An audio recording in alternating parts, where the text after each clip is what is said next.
10 bagay na dapat mong pinapaunlad araw-araw para sa mas matagumpay na buhay. Alam mo bang ang maliliit na pagbabago araw-araw ay maaaring magdulot ng napakalaking epekto sa iyong buhay? Kung gusto mong maging mas matagumpay, mas masaya, at mas produktibo, siguraduhin mong araw-araw mong pinapaunlad ang 10 bagay na ito. Sa Kerwano, disiplina sa sarili. Ang disiplina ay ang sikreto ng tagumpay. Kapag natutunan mong kontrolin ang sarili mo mula sa paggising sa tamang oras, paggawa ng mahahalagang gawain, at pag-iwas sa distractions, mas mabilis mong mararating ang iyong mga pangarap. First door, kasanayan sa pakikipag-usap.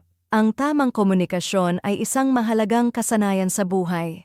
Alamin kung paano makinig ng mabuti, magsalita ng may kumpiyansa, at ipahayag ang iyong sarili ng malinaw. 3. Pisikal na kalusugan. Kapag malusog ka, mas marami kang magagawa. Maglaan ng oras para sa regular na ehersisyo, tamang pagkain, at sapat na pahinga upang magkaroon ng mas malakas na pangangatawan. 4. Pagpapahalaga sa oras. Ang oras ay isang yaman na hindi mo na maibabalik. Gumawa ng schedule, mag-prioritize ng importanteng gawain, at iwasan ang pagsasayang ng oras sa walang kabuluhang bagay. 5. Kakayahang matuto ng bago. Sa mabilis na pagbabago ng mundo, mahalagang matuto ng bagong kaalaman at kasanayan.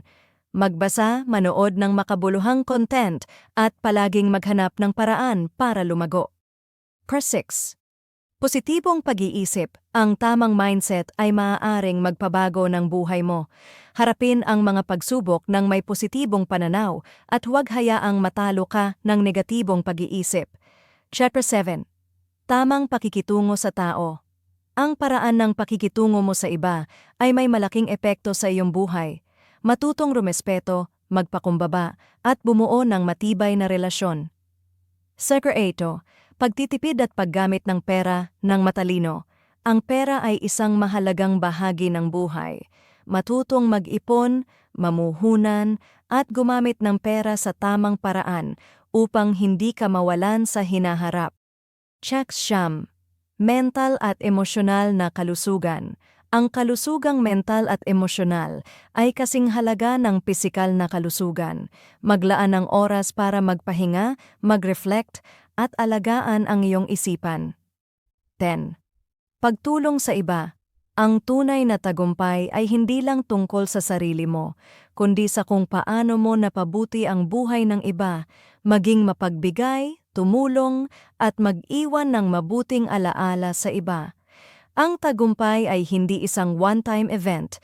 Ito ay resulta ng patuloy na pag-unlad. Araw-araw, gawin mo ang best mo para mas maging mabuting bersyon ng iyong sarili. Ano sa 10 ito ang gusto mong simulan agad? I-comment mo sa baba.